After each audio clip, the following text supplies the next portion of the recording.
Hello and welcome to the Guitar Hang Podcast. I'm your host, Jon Stankorb. Today I'm joined by the legendary Vernon Reid of Living Colour. Vernon and I dig into the timeless power of the blues, the rise of AI in music, and Vernon's bold new album, Hoodoo Telemetry. We also talk about his role in the Black Sabbath Back to Beginning concert in Birmingham, paying tribute to one of rock's greatest bands of all time. So let's plug in. It's Vernon Reid on the Guitar Hang Podcast. Just wanted to thank you. Back in when I was 23 years old, you spent about an hour 20 minutes with me when you guys were on tour with the Godfathers at Wow. Yeah, at Bogart's in Cincinnati. I was just starting my career as a guitarist, and we talked everything from Albert Ayler to Sonny Chirac to the Black Rock, Yeah. Oh, Joe Diorio. wow. We just talked, and you were so kind as a young and that's really right around the time I began my career as a guitar player, teacher, touring musician, and that was a huge pivotal thing because it was the first time a A-level player spent time talking to me about the possibilities, and there's other things outside of your scope of interest to check out. James Ulmer, Sonny Chirac, Yeah. So that was huge, and there's no way that you could remember that, but that was very impactful to me, and I just wanted to thank you. Oh, you're so welcome. And yeah, man, the guitar thing is such a deep thing because it's so many things. It's everything. It's like Philip Toshio had that book, that wonderful book, Zen Guitar. Yeah. And just about, and it's so interesting because, he's someone I always wanted to meet, and then he passed, but just the idea, because guitar it's all these different things. And interestingly enough, you'll see guitarists who are so impressive, right? They're just doing incredible things. And then I think to myself, there's a part of me that's like, oh my God, then there's a part of me that's really impressed. But there's also a part of me that also says, and with everyone I encounter, right? Well, if I think about this particular guitarist and they're doing some technical wizardry or thing, it doesn't beat listening to Pop Staples playing Right. with his daughters, right? Like a better guitarist wouldn't, that sound with Pop Staples, with that tremolo and Mavis Staples' voice, that's that sound, right? Like there isn't, like, to hear anyone and then think about Duane Allman. There's nobody played better than Duane Allman because Duane Allman gave his whole self. He gave everything he had inside of him. Yeah. And that's it. And that's not, you can't, and of course people do that because that's what we do, because guitar is also sports. You know what I mean? Yeah. And that's also a beautiful thing. But in terms of, like Alan Holdsworth to me is a great poet. He was like a great poet. And technically did insane things. But there's something about him that was lyrical to me, and it had nothing to do with his extraordinary ability. And again, I mean, in another world, it would have been great to have Duane Allman and Al Holdsworth on the same track. You know what I mean? Like, and so on and so forth. Everybody has something. Everybody, from Cornell Dupree, you know what I mean, to Cemetery Gates. Everybody has something to give. Yeah. Everybody has something, and and that's at the end of the day, because our lives are finite, and that's a fact. And some people I've heard, they just never, I saw them in a touring band. I said, this dude is the bomb. Or, I remember I was judging a guitar contest once, and there was a kid who came up. He's a pudgy kid, Coke glasses, beast, beast.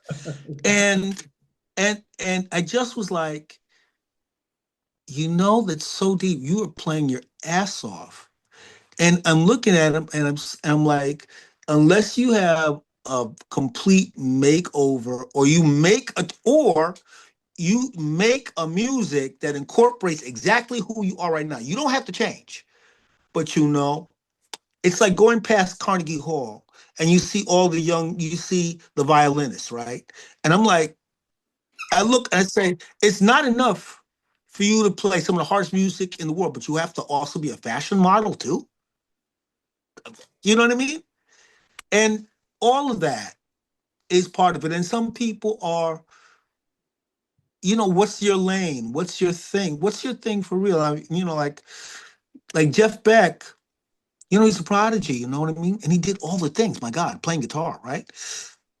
But he was he was he was incredible because he played in a way that was almost like, well, yeah, it's like he's almost shrugging.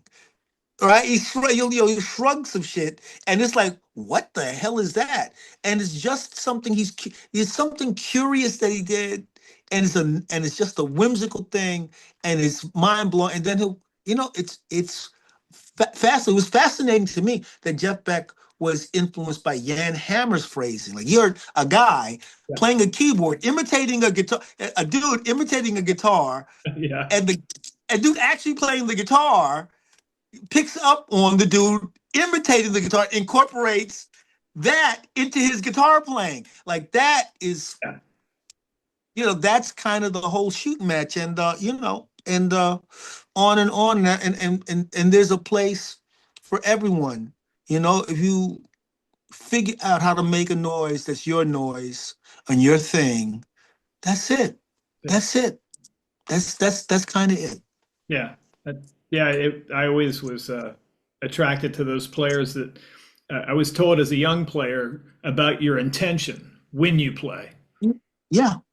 and Yeah. and your purpose in finding your voice and actually saying something rather than just trying to play whatever the hot thing is, the lick of the moment. In fact, in some ways, Right. it's kind of handcuffing you in a way to finding your own voice if you're Yeah. really learning somebody's thing too deeply. But the intent of the players that you mentioned, especially Jeff, I think Oh, he's yeah. always trying to reinvent himself, but he was always going for what is the most melodic and interesting and intriguing.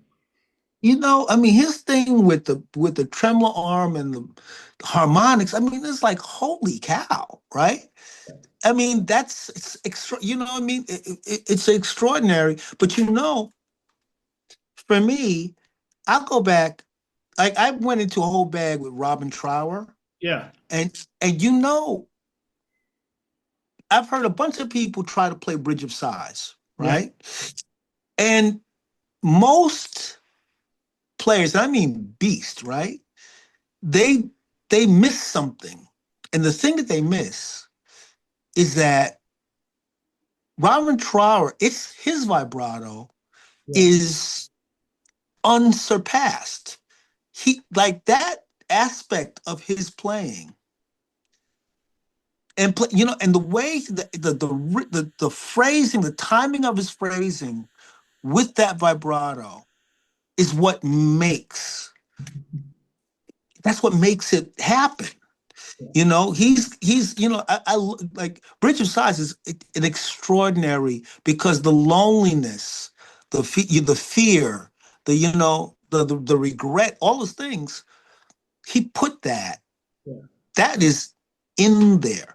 And I think a lot of times when the old timers used to say, man, you got to tell the story. Of course, like, young guitar players they don't know what they're talking about because they have no story to tell. It's like, and it's also like, it's not that you don't have a story to tell, but you'd have to go back to things you're not trying to go back to. Because, a lot of times with guitar, this is your moment to become cool or to become somebody. So to tell the story, if you're young, like, you thinking, okay, I'm not an alcoholic, I'm not on my third marriage. So, but you'd have to go back to things like being bullied, or you'd have to go back to hearing your mom and pop yelling at each other yeah, and the fear that, because a lot of us, we use the guitar to escape. We want to escape. we want to, we want to get this, we want to get it right. We want to do things because we don't want to deal with the argument downstairs, or we don't want to, you don't want to, like you don't want to hear your stepdad telling you, you know what I mean? You ain't trying to hear it. He's not, you know what I mean? And all of the various, and not just dysfunctional things like that, but all of the various things, right? Or, and those are the stories. Those are the actual stories that have your tone, that have your thing. And that's a difficult, those fragile things. And nobody wants to be fragile. You want to be tough. You want to hit it. That's And right. you want to be, and honestly, so much of the greatest players, or the players that plug into a thing, those things are not, it can be like a fly arpeggiated thing, or it can be something, like vibrato and your bends. Those things actually have to have as much weight as the flashy stuff. And that's your language. That's your thing. Or you, maybe you're a dude like, I don't bend strings because that's that could be your thing too, right? I don't do legato. I pick every note. That's your thing, right? I mean, it's your personality. That's who you are. But that's the thing. I realized, I didn't know what these cats were talking about. And then one day it occurred to me. That it's your life. However you live, all the good, the bad, the ugly, the iggly, the disappointments, the losses, you know, yeah, the first kiss that was fabulous. You know what I mean? All of those, yeah, it's life, right? So you got to live a life. Yeah. And that's the conundrum of guitar, right? Because to do it, it's so boring. So much of it is repetitive. To get it right, to do a particular thing, but you, at some level, you have to also live a life. Your time away from the guitar. Right. You know, Yeah. that's what feeds your time on the guitar. Yeah. I am reminded of a guitar clinic that Jim Hall had put on in the mid 80s.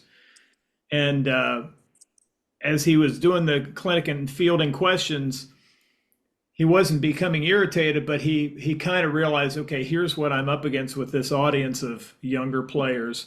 He said, the best thing I can tell you, he said, I can tell you all the really interesting 2-5-1 licks and to play this over this thing. And he said, but the best thing I can give you as advice is go out and take a walk and go to the park, go to the museum, go to the opera, experience life and all that it has, and it will inform your musicality in a way that just being in your room with tunnel vision on, trying to, copy your favorite players, whether it be Tao Farlow, Joe Pass, or if it's Yeah. Holdsworth, whomever. He said, those are the things. Living life is going to inform you and allow you to become yourself. You can't help Yeah. but, because you find out the things that you like and the beauty in things, and you want to, have that portrayed in your music. It's funny, man. It's a different. Anytime you hear somebody that's got their own wrinkle on something we all do, Yeah. right? Something that we all do. It's like, and some, like, I was like, one of my favorite guitar solos of all time is Amos Garrett's solo or Midnight at the Oasis. Beautiful. Yeah. It's something about the tone, his phrasing. Yeah. Skidoo-ba-doo-boo-dop. He throws his thing. It's bop, right? But it's not. It's but it's but he's not.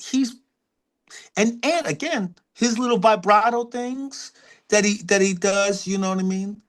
Um, it's it's so tied to the song. It's so an alternate Yeah. to Maria Moldauer's vocal. Yeah. It's literally, it's one of the perfect. Yeah. It's literally perfect. And somebody else is real slick they could have ran with it, but it's like it's just enough. It's not jazz, but it hints at it. It's so hip the way it hints at the other things that could be played, but he's being judicious. I could do all of that. I'm not doing that though. Yeah. And those are the moments, right? Like Hot for Teacher, right? Right. Yeah. So many people told me, so well, the Hot for Teacher is basically quadrant 4, right? It's like, Tommy Bolin. and Tommy Bolin, man. See, it's one of the hugest. I mean, I'm dating myself terribly, right? But Tommy Bolin, there was so much more. He was a kind of guy. He's a player who had so much more to say because the genius of Tommy Bolin is that he was a cat like Hendrix in that he was not intimidated by the word jazz. Like he's a dude. He's going to play something. He's going to play something, whether that is, you know what I mean? Whether it's in the right mode or what or not, he's going to do his thing, you know? He's just going to do it. And that's the thing about, he was going to connect to the music and, and Cobham, it was a genius move. Yeah. To get this guy. You know what I mean? I think, who would have played great on that record? And Rory Gallagher. Totally different dude. But Rory Gallagher is another dude that he's going to do something. And it may be right or may be wrong, but he's going to do his thing. And that's the key. But, a lot of the things that, man, this is the way to do this. This is the way to do that. This is the proper way to do this. This is the proper way to do that. These are notes that go on top of this. These are the notes that go on top of that. And it's weird because that is real. That's valid. All of those things are valid.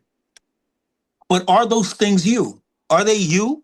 Yeah. Or are they not you? Like I blanch. It's weird when, like I'll see it in some instructional thing, how to play the blues, how to play the blues. It's like, okay, how can I play super fast pentatonic runs on top of, you know what I mean? And it's like, and that's, of course, it's impressive. It's executed well, but that's not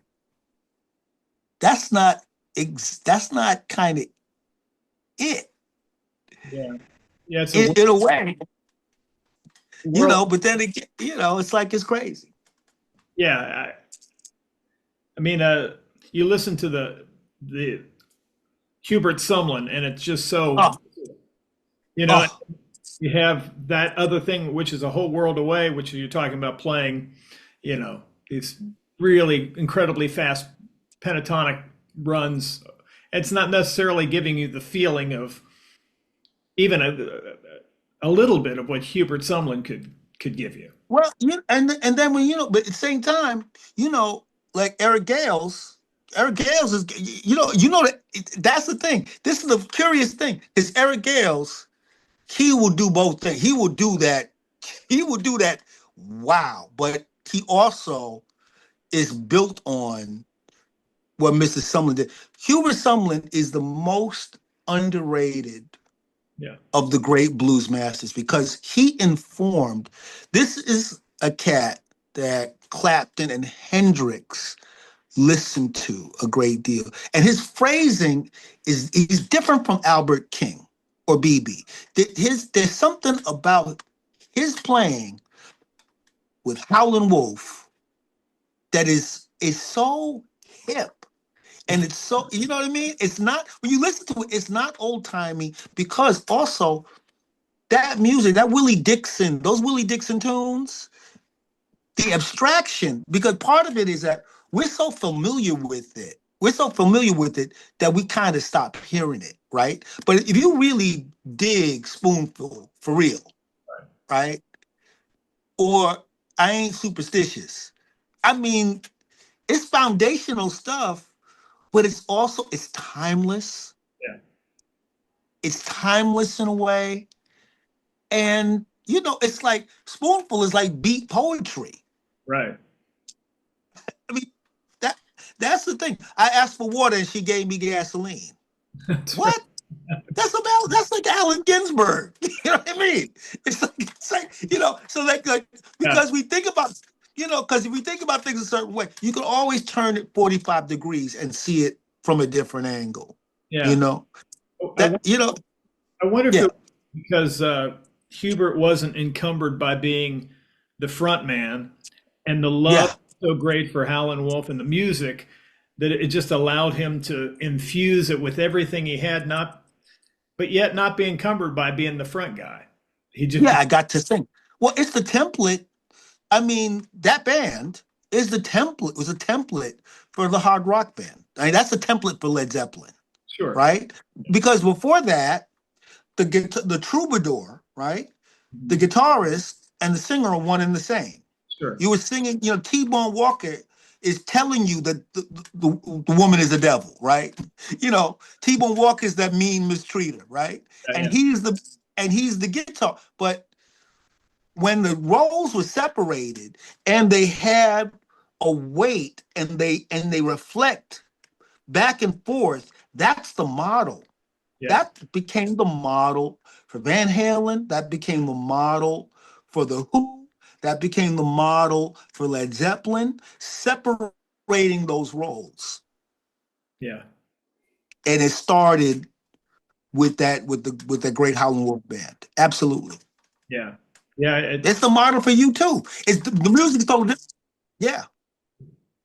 Yeah, it's sometimes it becomes such a part of the fabric of our life, and we're so familiar with it that it's very easy to go, "Oh yeah, it's great," because you're taking. But like you say, if you were to just really sit down and examine what he's playing and his intention, and then just it really it is the blueprint for everything that came after it. Absolutely, it's the blueprint for living color. I mean, you have the singer and the guitar player separate, and that became the thing, and it was so effective. Howling for my, and the songs are so great. Howling for my darling. They're iconic, and they're iconic because they just have such.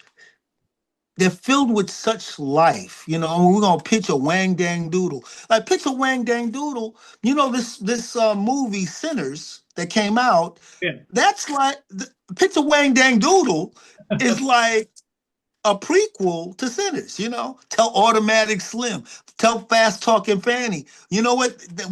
That the juke joint where it's all gonna go down, yeah, that's a template. yeah, yeah. It's very easy to dismiss, not dismiss it, but just because it's just so familiar. You know what I mean? Yeah, we take it for granted. The success of it becomes, phenomenal things become part of the fabric of our lives. And the thing that's mind blowing, right? Like the first time, Pong was played on a computer screen in gray, black and white, people were astounded, Yeah, you know. And we used to modems, right? We used to have a modem. We wait for 5 hours to yeah, download to download like a rebirth mod. We'd wait for 5 hours for that to happen. And now we've entered a zone where the technologies, and also part of it's because microprocessing has become so ubiquitous. Like even this thing with modeling and amps, they are becoming indistinguishable. They're becoming the first program like that really did it for it was Revolver. Revolver allowed you to see. The thing about Revolver was computers, you no computer could really, it always crashed, right? Because you had all the biases. You could go into minute detail about the tubes and whatnot. And for the most part, the computers couldn't handle it. right. Computers, but the thought was there. And now, between all the different, the quad cortexes, the line sixes, um, between all of the Kempers, You know what I mean? All of these different things. People quibble about this and that, but we've approached this event horizon where, I mean, you can literally reproduce with a certain exactitude, and you can profile your favorite noisy amp, get the noise out, Yeah. and then you could kind of Frankenstein it with different components, change the tubes. What I mean, that's where we've entered into, but we've also entered into a brave new world of, well, I'm gonna tell you what, I'm gonna make it write a sentence and push a button and get a song. Right. That's also what we've entered into. Right. Yeah. And and we've entered into it, and we're at the beginning. We're literally at the start of it. Yeah. Wow. Yeah. My thought is that it will not in our lifetime will the need for live performance go away. There is something about being in a room and feeling the excitement of a show that it would be Yeah. hard for us to imagine AI replicating that kind of thing. Well, AI would need, the thing, this is where robotics, there is a real limit. And people are upset and panicking about certain things.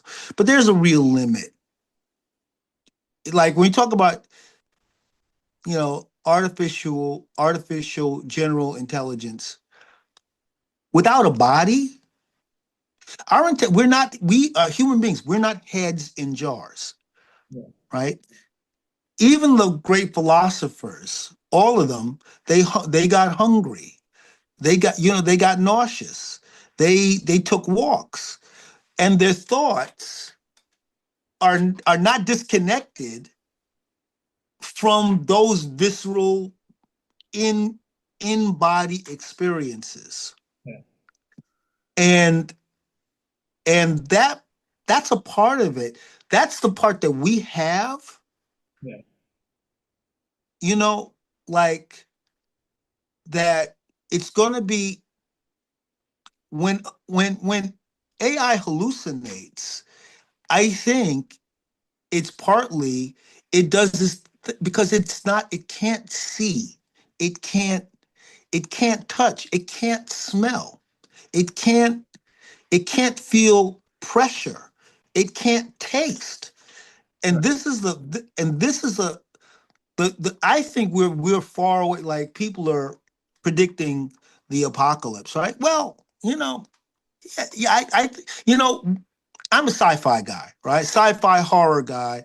And I go, well, we're supposed to all have flying cars, right? Like the future, this is 2025, and it's unbelievable how mundane it is. So the AIs are like some of the first things, the smartphone, the AI, the large language models are the first things that really feel like, oh, we talked about that 25 years ago, right? So the thing is that's strange to me is that people are predicting, like it's going to go wrong. If it's going to go wrong, it's going to go wrong because of us. We're going to be the ones to make it do the wrong thing. It doesn't really have agency like that. We haven't allowed it to have agency like that. Now the thing is, maybe it's doing things behind our. That's the other thing. It's doing things behind our back and all like that. But I don't know, man. Part of it, we got a lot of people in the same space thinking and doing the same things. And I think like one of the artists, I'm just gonna make a plug for the folk singer Jesse Wells. Guitar player, folk singer Jesse Wells. He's on Instagram and he's incredibly prolific. And he's like a Bob Dylan for right now. And he's amazing. The way he something will happen. Like he's like the folk singer for the doom scrollers. Right. Yeah. Right? Like He will write a song. You will see, so you will doom scroll and you'll go, holy cow. And this cat has already written the bridge Yeah. for it. So the human endeavor, the human condition, as much as all these things are happening, like he's an artist that gives me real-time hope Yeah. because he's writing folk songs about, he's probably got a whole album singing about AI and its limitations and all the rest of it. It's amazing. And he's going to be very influential, I think. Yeah, the discussion about AI and what it being the things it can do, the things it can't do. It seems like the one thing that's such a powerful human thing is nostalgia and memories, and whether Mhm. it's creating music, or just the things that we lean into, which kind of is a segue into this back to the beginning thing. There's been such a beautiful outpouring of love, and now with Ozzy's passing, but nostalgia and memories are a very powerful force for entertainers, for creators, for musicians. There's something about that, Yeah. looking back and trying to assess where am I now and what have I come from? Yeah. And nostalgia, punk came up to fight completely against nostalgia, and Right. metal also to fight against and unfortunately in the human condition, we become fond. We become fond of this moment. We become fond of the moment where, I try to imagine, like one of the greatest,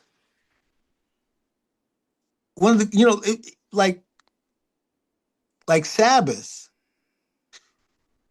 was a band that shook the foundations. Yeah. It shook the foundations because it's so transgressive. It goes right to a very uncomfortable.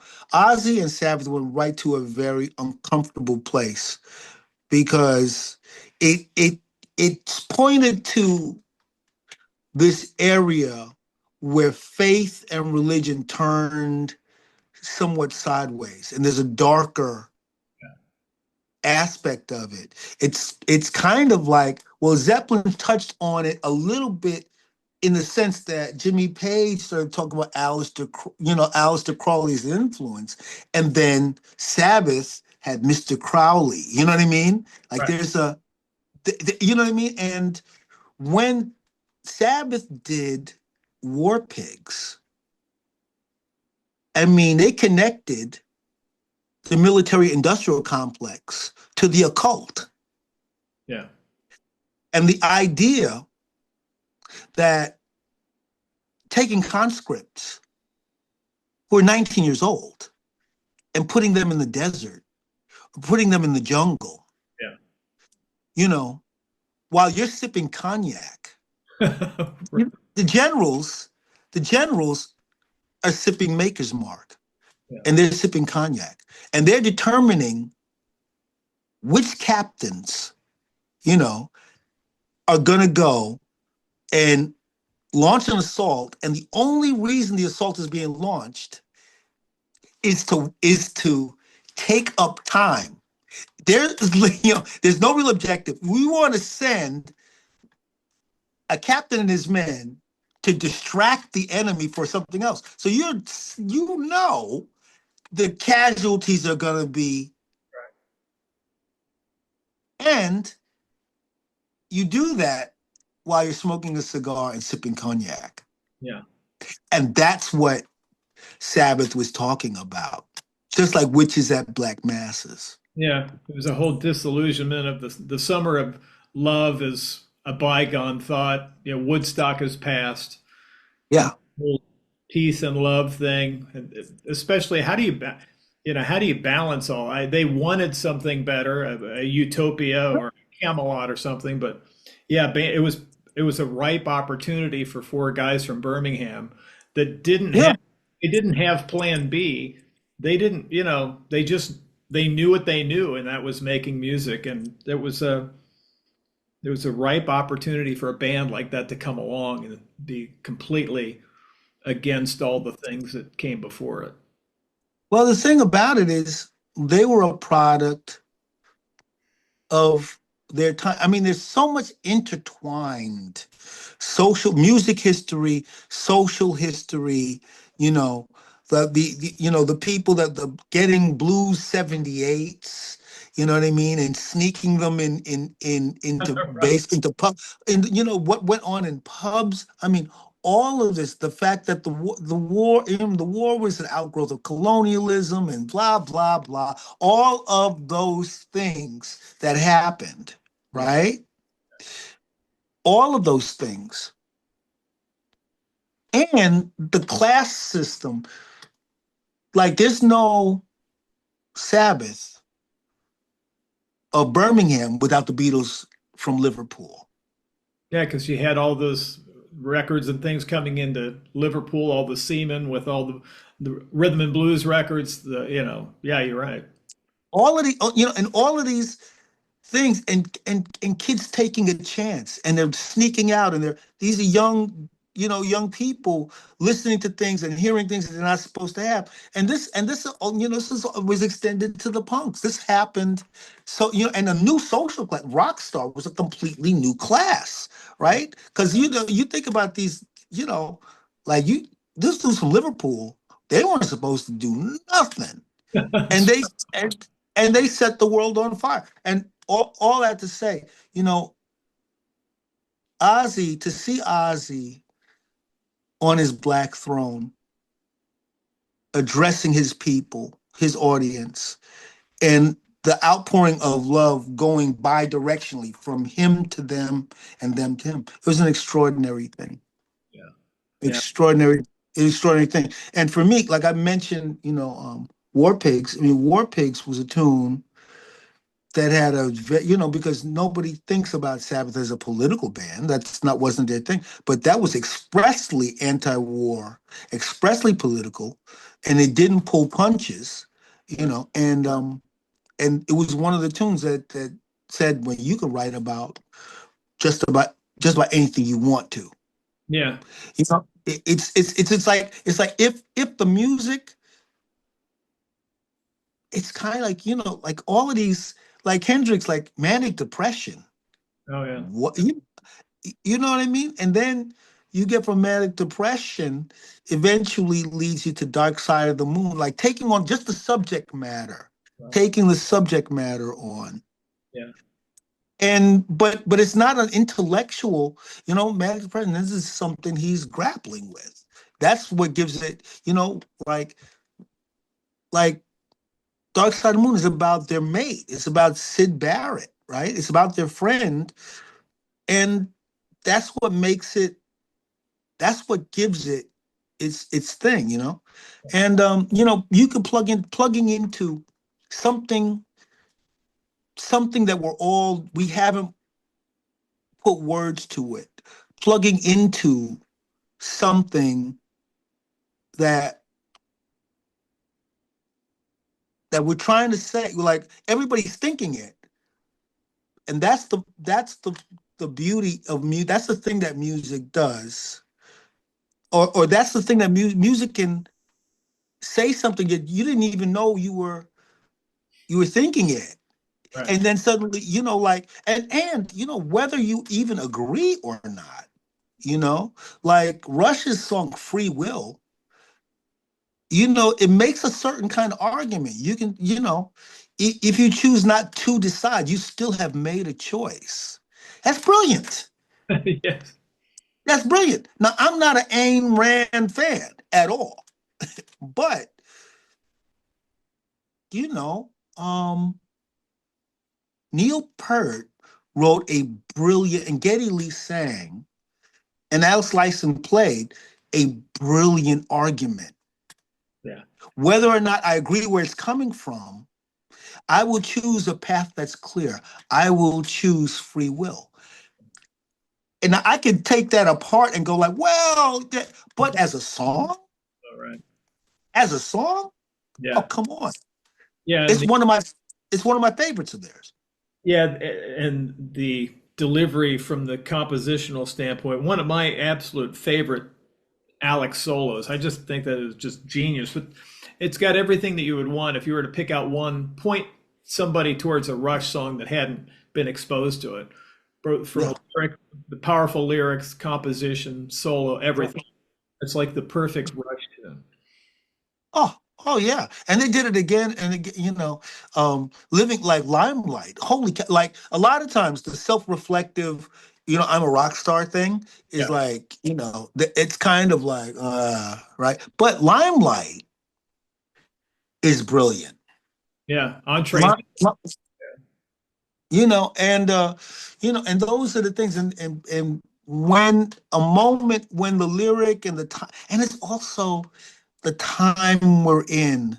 And that's the nostalgia thing, right? That's the part of the nostalgia thing. Like the thing that happens, and whether it's bombastic and huge or whether it's just small and groovy, Right. that moment, and all of the time, all of it is interconnected. All of it is interconnected. And we're all in a time flow. And if we're lucky, if we're fortunate, something will happen, a riff, something is going to happen that connects, Yeah, that connects to the zeitgeist.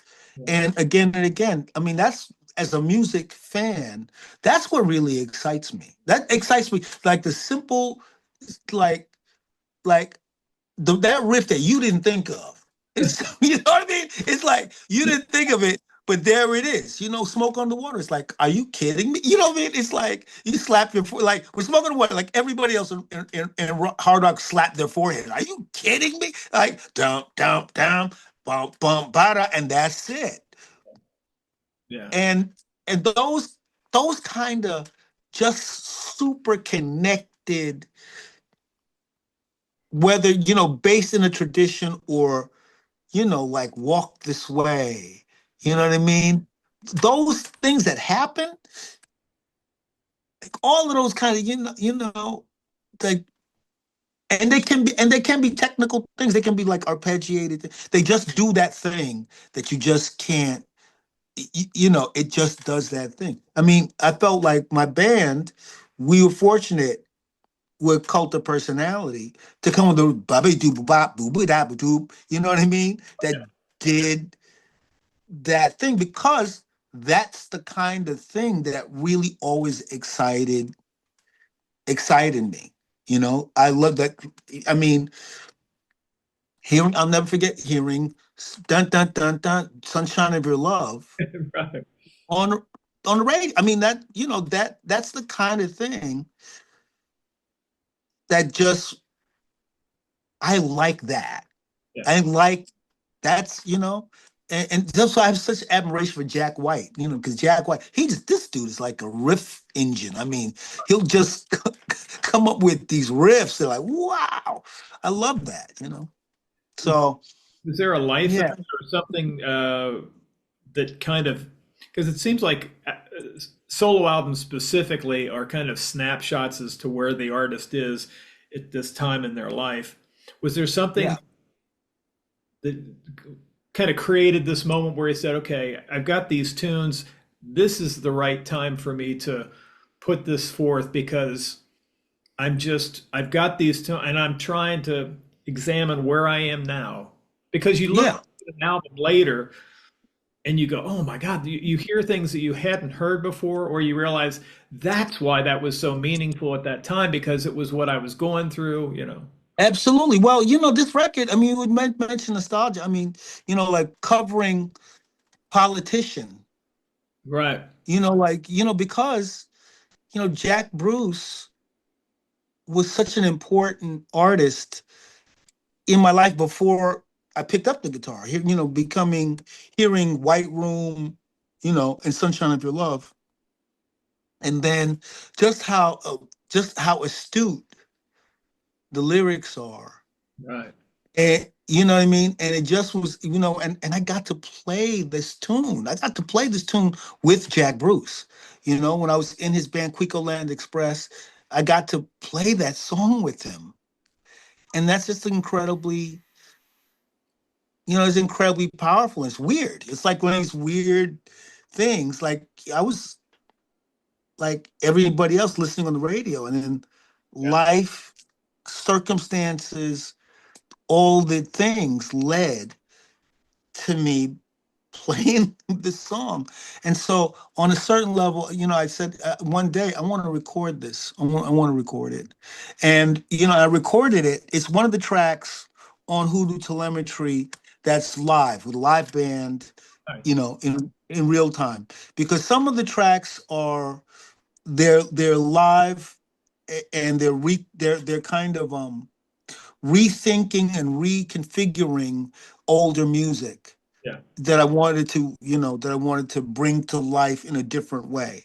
But, playing Freedom Jazz Dance, like one of my favorite Eddie Harris pieces. And Eddie Harris was a real outsider. Mhm. I mean, Eddie Harris, for a long time, he never really got the respect because he electrified the saxophone, and critics were really mad at him for doing that. It took the saxophone into the 21st century, like when people were like, no, and he did that. And he was funky. I mean, he was, every bit the saxophonist as a Coltrane, or I mean, in terms of his technical ability as a Coltrane or Dolphy. But but he was not really put in that pantheon. He deserved to be. But anyway, and the thing is, when we recorded it, Bruce Mack, who's one of the vocalists, said, "Hey man," because we're recording Politician that same session, and I was just going to record Freedom Jazz Dance as an instrumental, and he said, "Hey man, I got an idea," and he went and he dug out the Eddie Jefferson lyrics.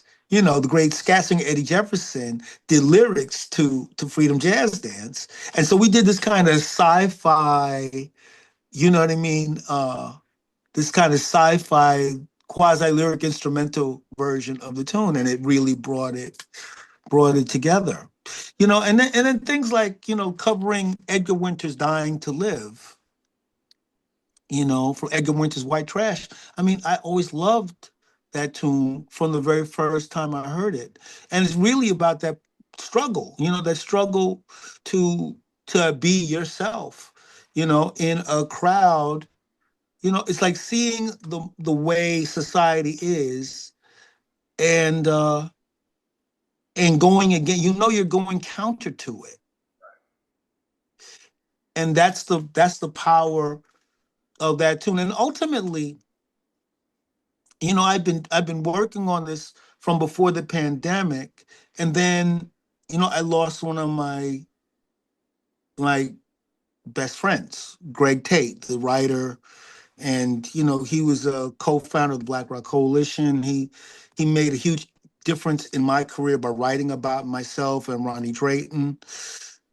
And I realized, and I wasn't thinking consciously of it at the time, but I said, I realized I want to make a record that Greg would like. Yeah.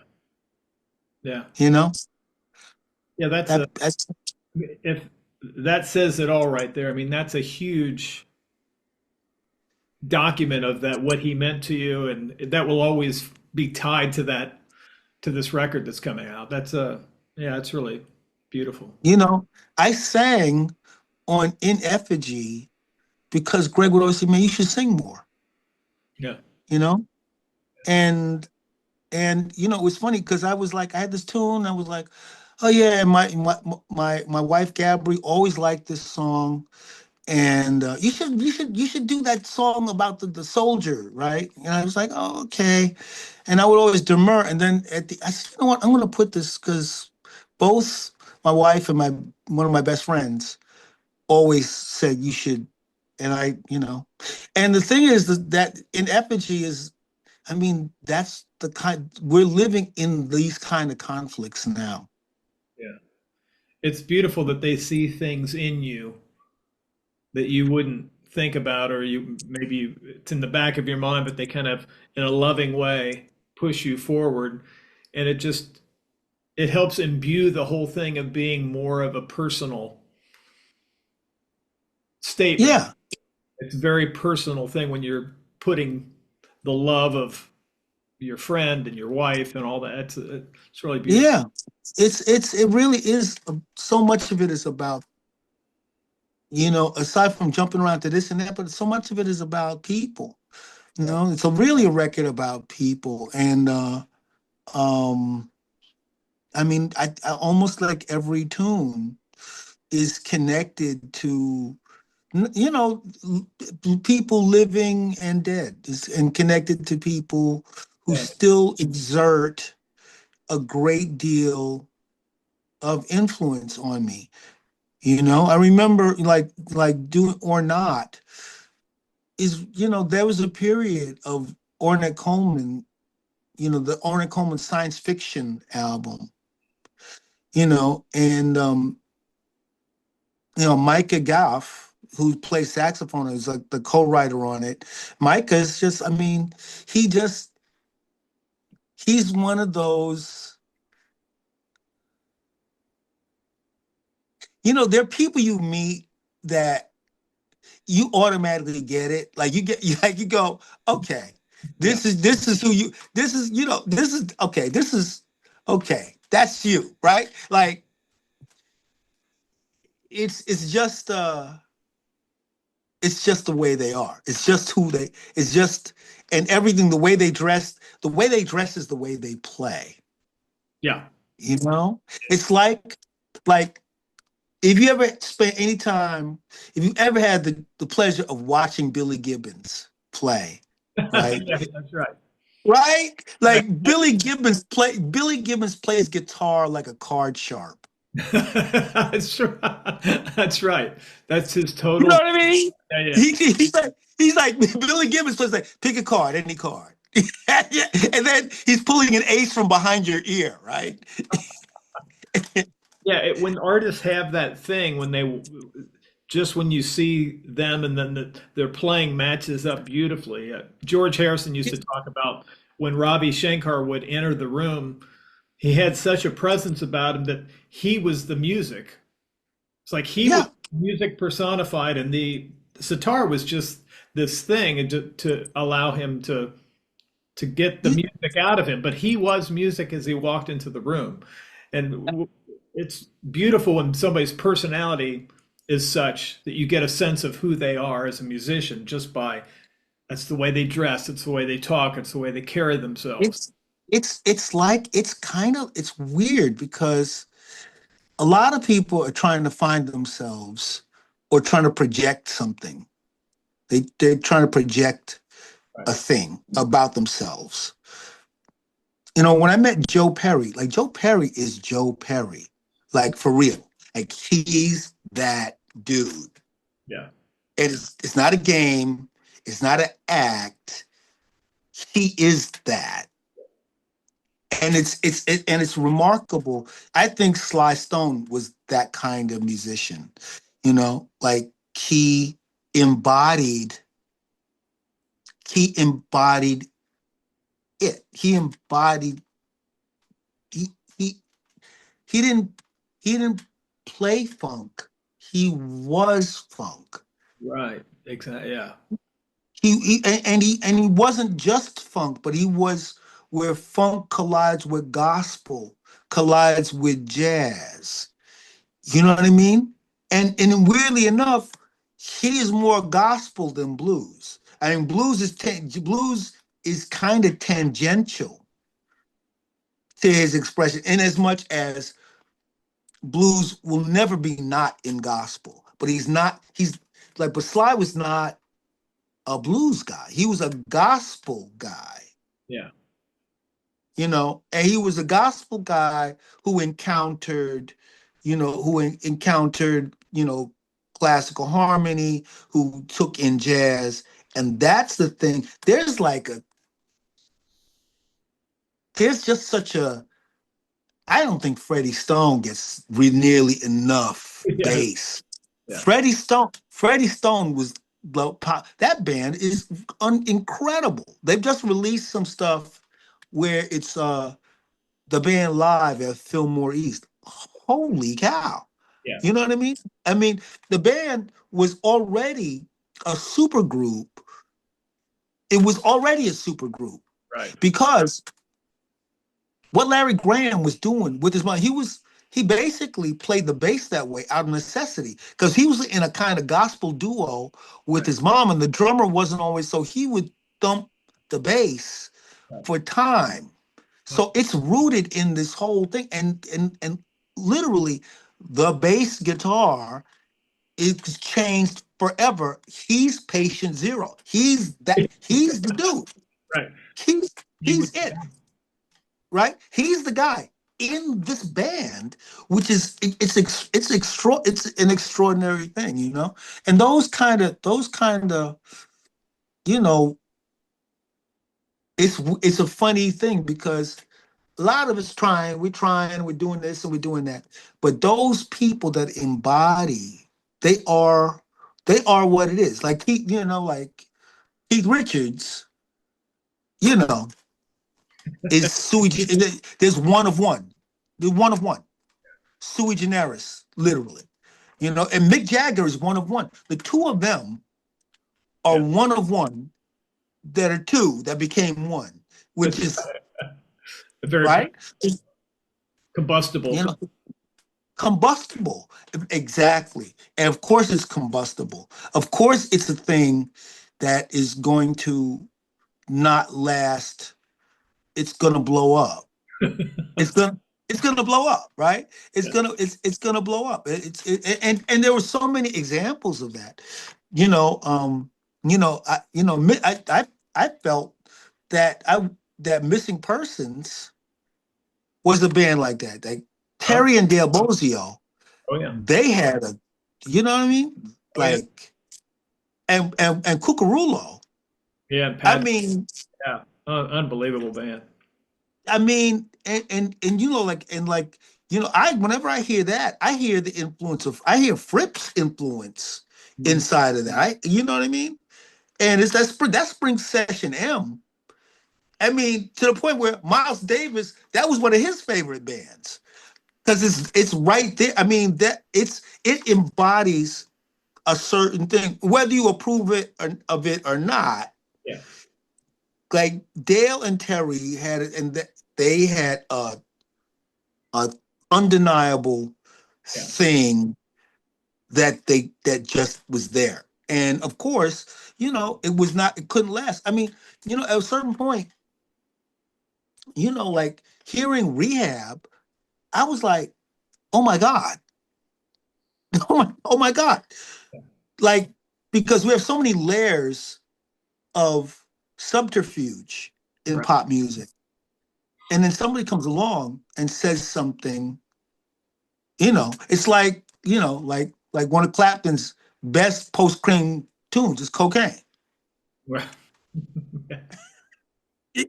And it was that time. It was so much the lingua franca of it was the drug of choice of a certain class Yeah.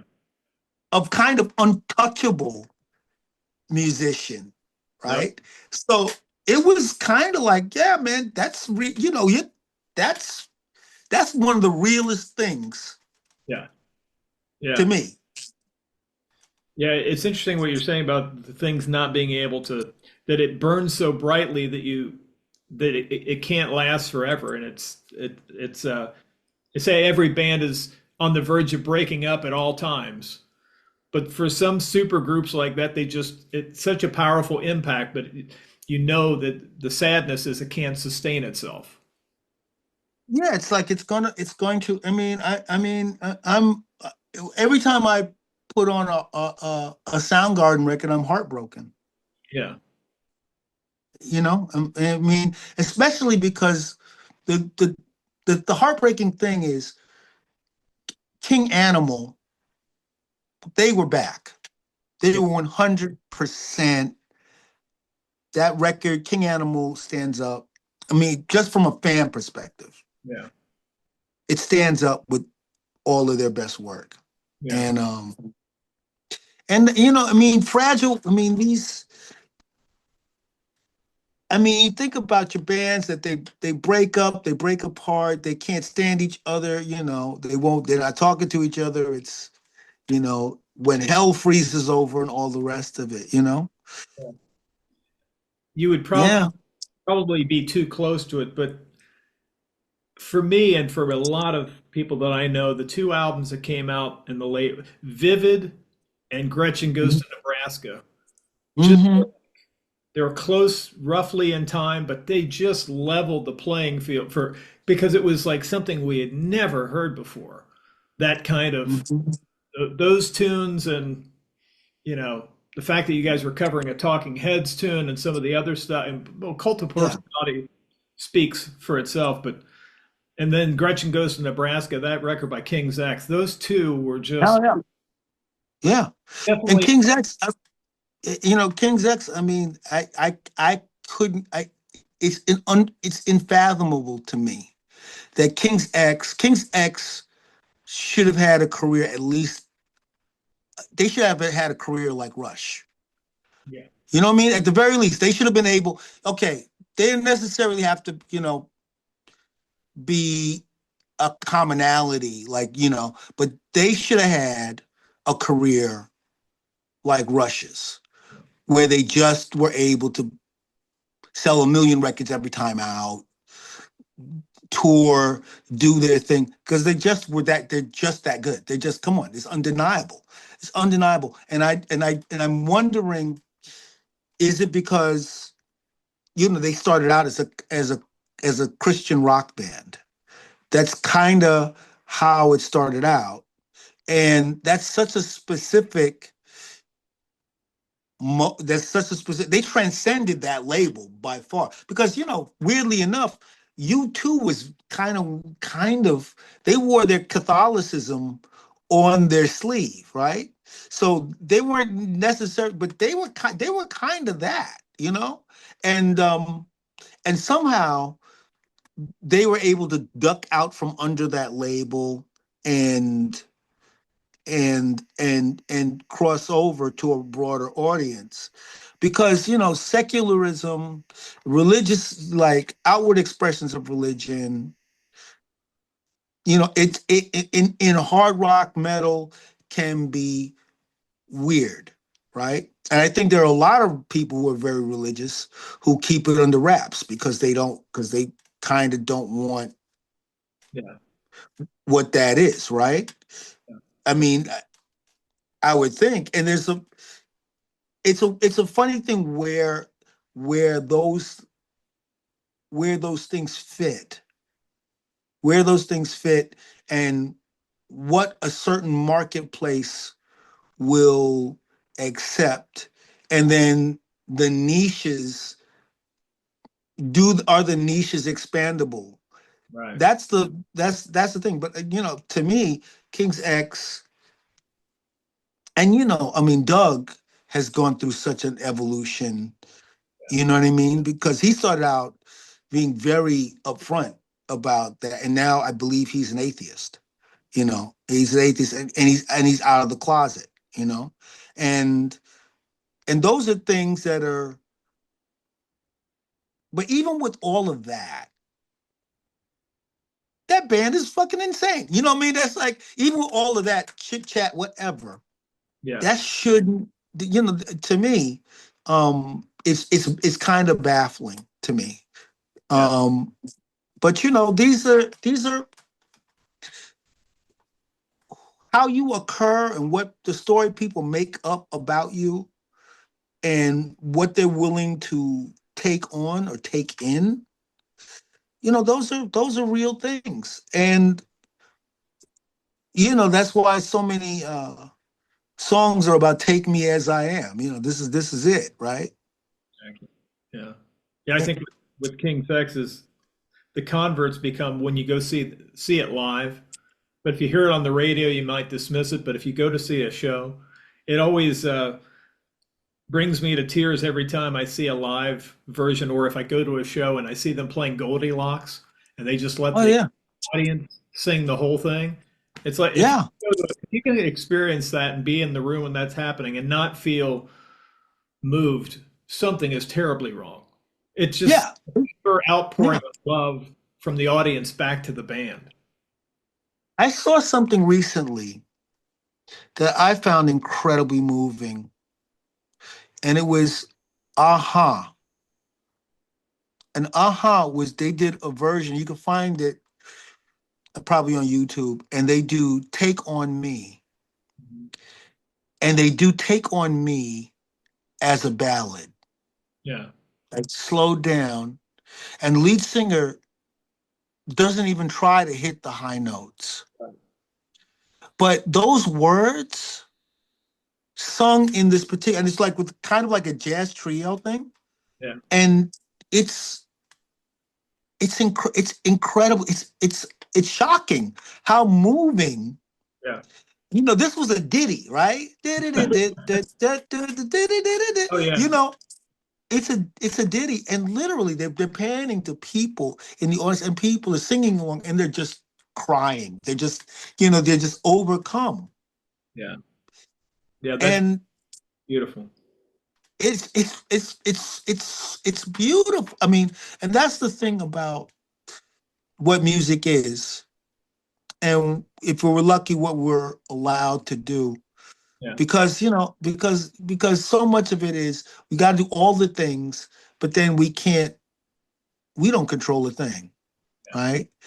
And still, obviously, you do this, you do that, you do all the stuff.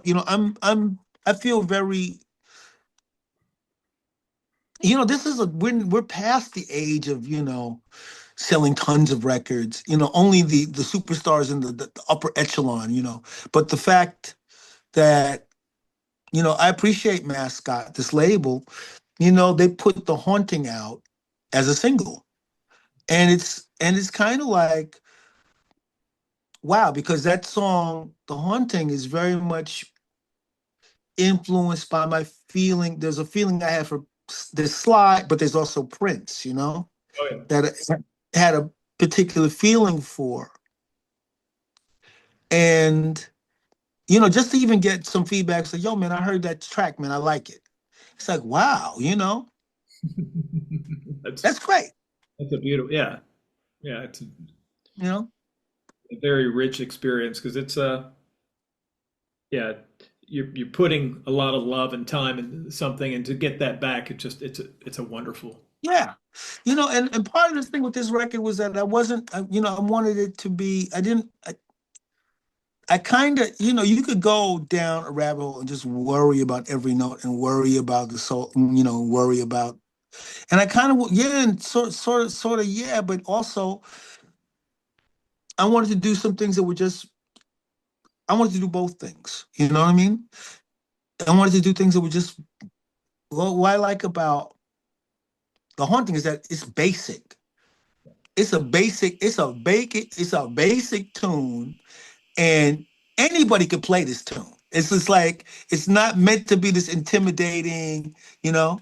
Because my main thing about it is, is really the feeling it transmits, because it's a song about looking backwards, about things you didn't do, and it's about procrastination, and it's about I mean, like the most important line is the first line, something that I left for tomorrow has turned around and given me drama, and I'm really proud of that line, Yeah, you that's know, that's a great. and and I like to think because if you want to be universal, you have to be specific. And I know, I mean, I know in my own life. Oh yeah, I should have did the shoulda, woulda, coulda. You Oh, know, and I kind of wrote a song about that. And just I think a lot of people we're haunted, but not we're haunted by the ghosts of opportunities or the ghosts of I could have did this. I could have, I whatever it is, business, romance. People talk about the one that got away. Well, you didn't send the text message, or you didn't answer it, or you didn't call her back. You didn't, for whatever reason. And it seemed complicated. And it's like there was a Timex watch commercial years ago, and it was and basically it's a voiceover talking about a guy who he would have met the mother of his children, the woman that would have changed his life, but he bought a watch that was not a Timex. And it's literally this thing where he's got this cheap watch, and he would have run into her, but because he has a watch that wasn't a Timex, it's brutal. It's brutal, Yeah. And so the haunting is kind of like about that. And every life has, the things you're not gonna know, but at the same time, you know, there's also another version. Like maybe if you'd have did this thing and it would have did that, and that would have put you in the sports car that went over the guardrails. Right. Right? That would have put you behind, you know what I mean? That would have put you behind the wheel of the Ferrari that goes down the embankment, Yeah. Yeah. I looked at I'm so sorry we went over the time, man. This has been an amazing hang. I really appreciate all your time. Thank you for being so generous. No, man, I blah blah, I talk a lot. But I appreciate, having the opportunity, and guitar is everything, Guitar is anything. And that's the main thing I want people to know. It's like, hey, it's a medium for great skill, but it's also a means to feel things and say things that you can't say otherwise. That's it. That's very succinct. Yep. Would you mind doing me a little favor, and just say, hey, this is Vernon Reid from Living Color, and you're watching the Guitar Hang podcast with Jon Stankorb. With Jon Stankorb. Yeah, it's B on the end, Stankorb. Stankorb. Hi, this is Vernon Reid from Living Color, and you're listening to the Guitar Hang. Hi, this is Living. Hi, this is Vernon Reid from Living Color, and you're listening to the Guitar Hang with Jon Stankorb. Awesome, man. Thank you. I'm dying to hear the new album, Hoodoo Telemetry, October 3rd. Is that right? It's what's coming out. Yep. Oh, man. Well, I hope you and the family have a wonderful weekend. And, man, again, going back to that conversation, you never know the things that you're going to say to somebody that's going to plant a seed. And that conversation that we had was huge, because Muzz was there for a little bit. Mm-hmm. And I think Corey was there, and Will was in and out, but it was between the shows, I think, because he was open for the Godfathers and Bogarts in Cincinnati, and we're just hanging. That was a fun birth, school, work, death. What's that? Birth, school, work, death. That was the Godfather's tune. Oh yeah, that's it. Yeah. And then so it was a hugely impactful thing for me. And I think a couple years later I had won a contest to go meet Spinal Tap backstage. And the news interviewed me that night. I was wearing a Living Color hat and a Jeff Beck t-shirt. Yeah, man. Right on. The bill that had the WTFF. Right on. Yeah, I remember that merch. I remember that swag. Fantastic. Yeah, but that was, you guys were hugely impactful, but especially when you're 23 and you meet one of your heroes, and they're so kind, but they're also kind of giving you some pointers, like, here's some other things. This thing fans out way more than you can see, but go and just enjoy it all, because you don't have to be, there's no limitations. It's a buffet. Exactly. Well, man, thank you for taking it on.